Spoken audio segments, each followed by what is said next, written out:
बहुत पूजा पाठ करने के बाद भी घर में बरकत क्यों नहीं है। यह कहानी एक छोटे से गांव की है जहां एक साधारण परिवार रहता था।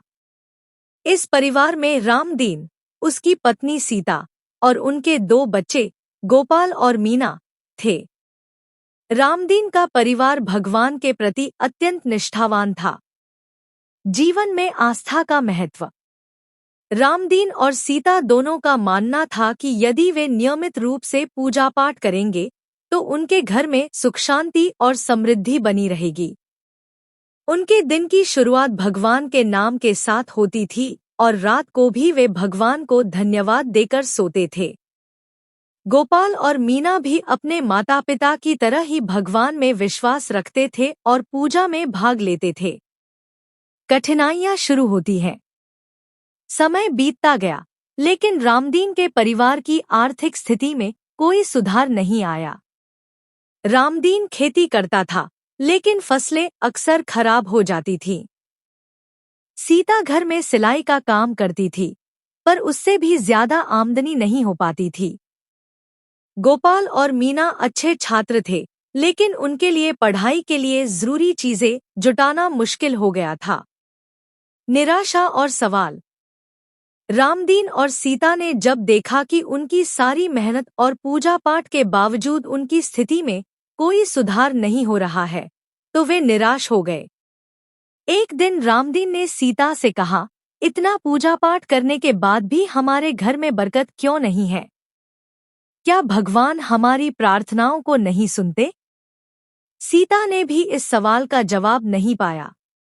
उन्होंने अपने गुरुजी से मिलने का निर्णय लिया, जो गांव के सबसे ज्ञानी और सम्मानित व्यक्ति थे। गुरुजी का समाधान। गुरुजी ने रामदीन और सीता को ध्यान से सुना और फिर बोले, पूजा पाठ से मन की शांति और आत्मिक संतोष मिलता है, लेकिन जीवन में सफलता के लिए कर्म भी उतना ही महत्वपूर्ण है।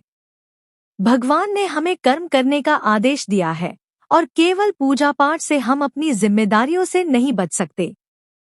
गुरुजी ने आगे कहा, तुम्हें अपनी खेती के तरीकों में बदलाव करना होगा। नई तकनीकें अपनाओ और अपने काम में मेहनत करो। सीता, तुम्हें भी अपने सिलाई के काम को बढ़ावा देने के नए तरीके ढूंढने होंगे। और बच्चों की पढ़ाई के लिए हमें मिलकर कुछ उपाय करने होंगे। बदलाव की शुरुआत। गुरुजी की सलाह के बाद रामदीन ने नई खेती की तकनीकों के बारे में सीखना शुरू किया। उसने नई बीज और उर्वरकों का इस्तेमाल किया और गांव के अन्य किसानों से भी सलाह ली। सीता ने अपने सिलाई के काम को बढ़ाने के लिए गांव की महिलाओं को सिखाना शुरू किया और उनके बनाए कपड़ों को शहर में बेचने का इंतजाम किया। गोपाल और मीना ने भी अपनी पढ़ाई पर अधिक ध्यान देना शुरू किया और उन्हें गांव के स्कूल में अतिरिक्त कक्षाओं का लाभ मिला। धीरे धीरे रामदीन के खेतों की फसलें बेहतर होने लगी और उनकी आमदनी बढ़ने लगी। सीता का सिलाई का काम भी खूब फल फूलने लगा। भगवान का आशीर्वाद। समय के साथ रामदीन के घर में बरकत आने लगी। परिवार के सभी सदस्य मेहनत और ईमानदारी से अपने काम में लगे रहे और उनके जीवन में खुशहाली आई। उन्होंने समझ लिया कि भगवान की कृपा पाने के लिए पूजा पाठ के साथ साथ कर्म करना भी आवश्यक है। निष्कर्ष। यह कहानी हमें यह सिखाती है कि केवल पूजा पाठ से जीवन में सफलता और समृद्धि नहीं मिलती।